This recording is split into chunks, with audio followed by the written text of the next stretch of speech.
सर्वमङ्गलमाङ्गल्ये शिवे सर्वार्थसाधिके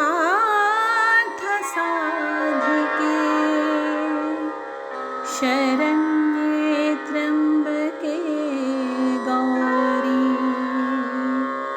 नारायणी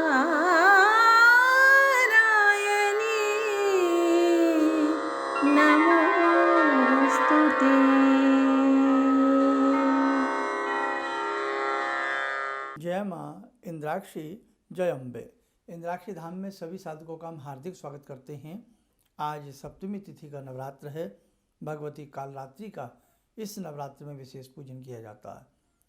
सप्तमी तक आज एक पाठ पूर्ण हो जाएगा और आज ही तीनों रहस्य भी पढ़ने चाहिए। अष्टमी और नवमी में क्या भेद रहने वाला है? साधक कल अष्टमी करने वाले हैं और बहुत साधक कल ही नवमी भी कर रहे हैं। लेकिन कुछ साधकों का ये मन होता है कि हम पूरे अपने 8 व्रत करके फिर नवमी करें।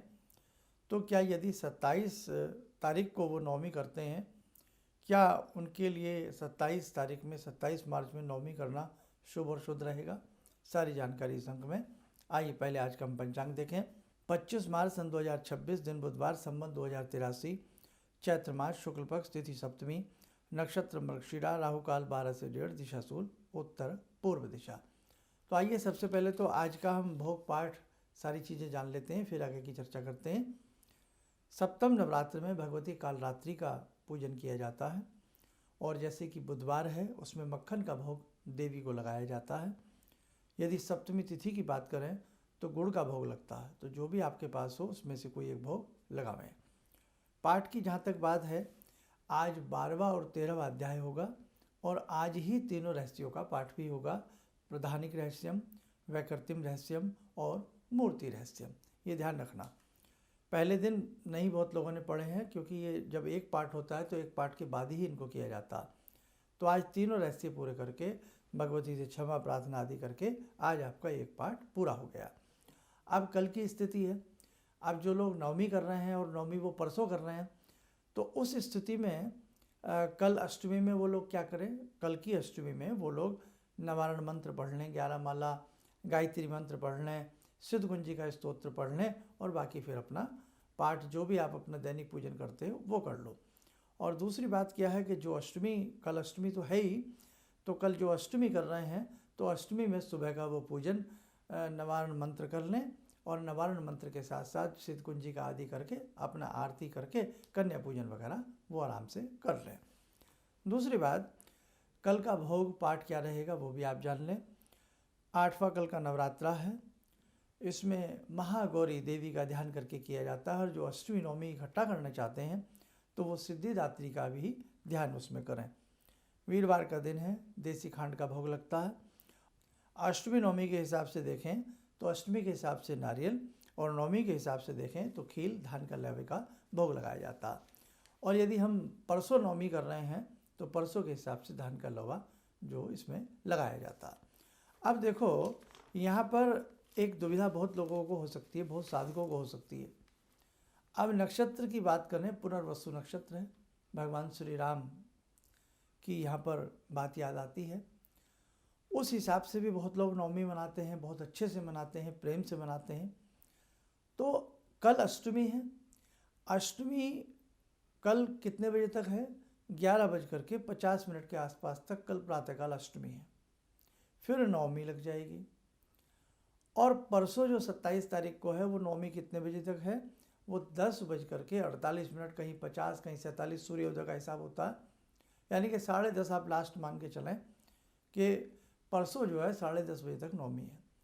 तो यदि आपको ऐसा लगता है कि हमारा नवरात्र हम कम नहीं करेंगे, हम पूरे नवरात्र करेंगे और हम नवमी में ही, यानी कि हम 27 तारीख को भले 10:30 बजे से पहले भले नवमी कर लें, हम ऐसा करेंगे तो वो भी शुद्ध है। कहीं कोई इसमें किंतु परंतु की बात नहीं है। लेकिन ध्यान रखें, फिर दशमी लग जाएगी। इसलिए अगर आप 8 नवरात्र पूर्ण करके अपना नवमी का नवरात्र करना चाहते हो, जिनके यहाँ नवमी की परंपराएं नहीं है, तो उस हिसाब से आप ध्यान रखें 10:30 बजे से पहले पहले आपको फ्री होना है। कन्या पूजन वगैरह करके सारा पाठ आदि करके कलश विसर्जन करके सारा कार्य आपको कर लेना है। और जो लोग कल ही अष्टमी अष्टमी तो है ही, नवमी भी करना चाहते हैं तो उस हिसाब से वो फिर दोनों ही हिसाब से भी कर सकते हैं। दोनों ही दृष्टियों से कहीं भी भ्रांति मन में न पालें। बस जो नवमी करते हैं उनके मन में ये रहता ही है कि भाई हमारे इस बार एक नवरात्र हम कम क्यों करें, तो पूरे 8 नवरात्र हो जाएंगे और नवमी में उसका पारण हो जाएगा। अब देखो एक बात और ध्यान रखें, अब अष्टमी का भी बहुत लोगों ने पूछा अष्टमी का व्रत कब रखें। व्रत अष्टमी का अष्टमी में ही होता है, लेकिन जब हम कन्या पूजन वगैरह कर देते हैं तो वो व्रत खुल जाता है, उसके बाद हम भी भोग वगैरह ग्रहण कर लेते हैं। तो ये छोटी छोटी बातें हैं। और जो केवल जोड़ा व्रत रखते हैं तो वो प्रथम नवरात्र का रखते हैं जिन्हें अष्टमी करना होता है, और फिर वो सप्तमी का, जैसे आज सप्तमी का व्रत रखते हैं, है ना।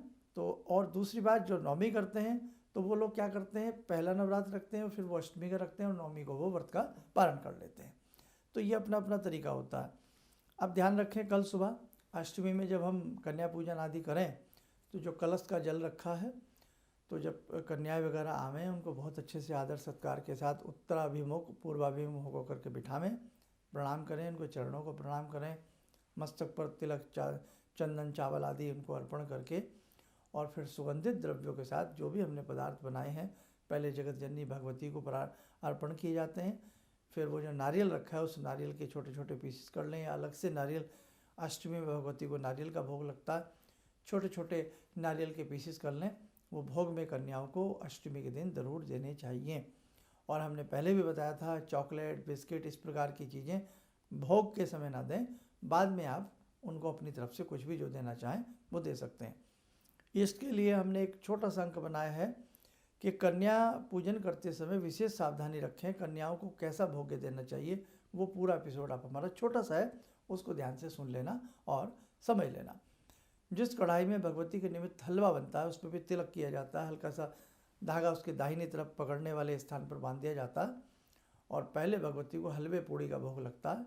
वही हलवा पूड़ी आप चाहे समस्त भोग में मिला लें या उसमें से हलवा पूड़ी उन कन्याओं को जरूर भोग लगानी चाहिए। और यज्ञ करना है तो उसके बाद आप यज्ञ भी कर सकते हैं, या उससे पहले यज्ञ कर सकते हैं और बाद में आप कन्या पूजन करें तो अति उत्तम रहता है। जिन घरों में यज्ञ नहीं होता तो वो केवल अपना माता जी की आरती वगैरह करके भोग आदि लगा करके कलश का नारियल हटा करके एक तरफ रख लें, और जो है जल के छींटे सारे घर में कन्या जाने के बाद मार लेना। कुछ छींटे पहले भी आप घर में लगा सकते हैं, दौ शांति अंतरिक्ष मंत्र से, गायत्री मंत्र से, दुर्गा दुर्गा बोलते हुए, और कन्याओं को अच्छे से जिमा करके, अच्छे से उनको भोजन आदि ग्रहण करा करके, अच्छे से उनका आशीर्वाद लेकर के, उनको प्रणाम करके, फिर आप उनको कोई जो भी आप कोई टिफ़िन बॉक्स, कोई पुस्तक, किताब या जो भी आप देना चाहो, फिर आपकी अपनी स्वेच्छा होती है। लेकिन जिस समय वो बाल रूप में भगवती स्वरूपा होकर के आपके घर में विराजती हैं, हम सबके घर में विराजती हैं, उस समय वो भगवती स्वरूपा हैं। तो उस वक्त में ध्यान रखें, उनको जो भी हम भोग वगैरह दें वो घर का ही बना हुआ होना चाहिए। चलिए, समय और चला आज की ध्यान साधना का। जुड़ते हैं आज की ध्यान साधना में भगवती माँ कालरात्रि से। ॐ सिन्दूरारुणविग्रहां त्रिनयनां माणिक्यमूलस्फुरात् स्तारानायकशेखरं स्मितमुखी भापेन वाक्षोरुवां पाणिभ्यामलपूर्णरत्नचषकां रत्नोत्परां बिभ्रति सौम्यां रत्नघटस्थरक्तचरणां ध्यायेत्परां अम्बिकां खड्गं चक्रगदेषु चापपरिगान् शूलम्बुशुण्डिं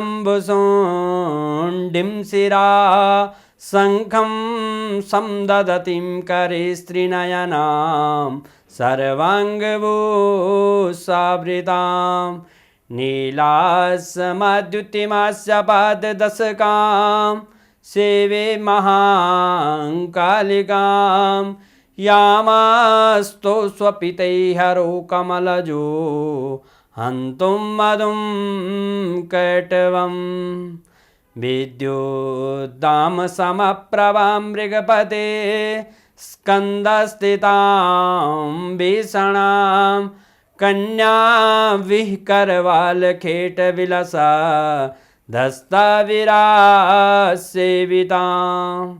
हस्तैश्चक्रगदाशिखेटविशिखां चापं गुणं तर्जनीं विप्राणामलिलात्मिकां शशिधरां दुर्गां त्रिनेत्रां भजे। कवच बना लें, ध्यान करें, काल रात्रि जी का शुभ आशीष हम सबके ऊपर बरस रहा है।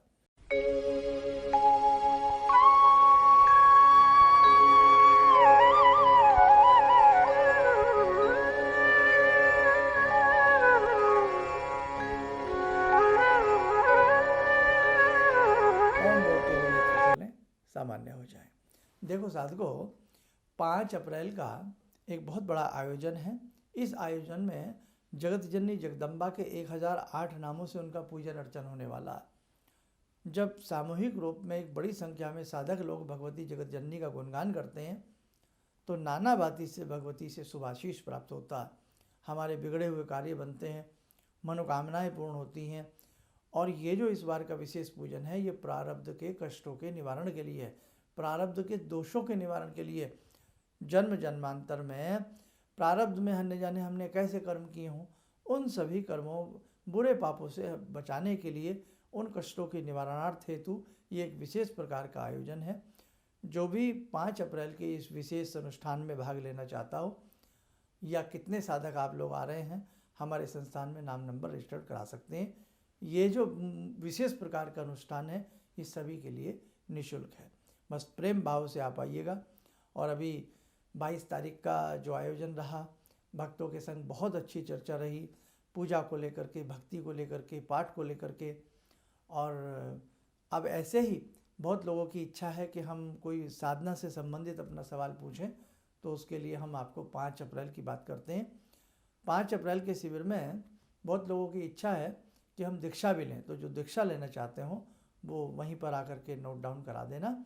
तो दीक्षा का भी आयोजन उसमें 10-15 मिनट का समय निकाल करके किया जाएगा।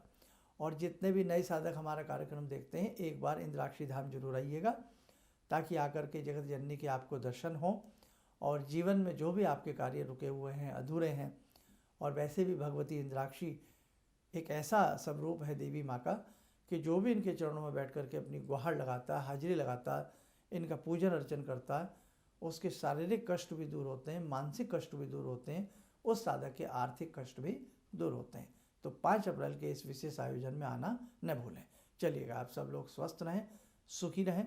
इन्हीं शुभकामनाओं के साथ हम अपनी वाणी को विराम देते हैं। जय जय अम्बे। किसी भी समस्या के समाधान के लिए मिले प्रसिद्ध हस्तरेखा एवं वास्तु विशेषज्ञ प्रोफेसर धर्मेंद्र शर्मा जी से। नोट: शिविर में भाग लेने हेतु एवं व्यक्तिगत रूप से मिलने के लिए कॉल करने का समय सुबह 10 बजे से शाम 6 बजे तक। हमारे विभिन्न ज्ञानवर्धक कार्यक्रम देखने के लिए आप हमें अभी सब्सक्राइब करें, बेल आइकन को प्रेस करें ताकि आप देख सकें हमारा कार्यक्रम सबसे पहले। और अधिक जानकारी के लिए फेसबुक पेज को लाइक करना न भूलें।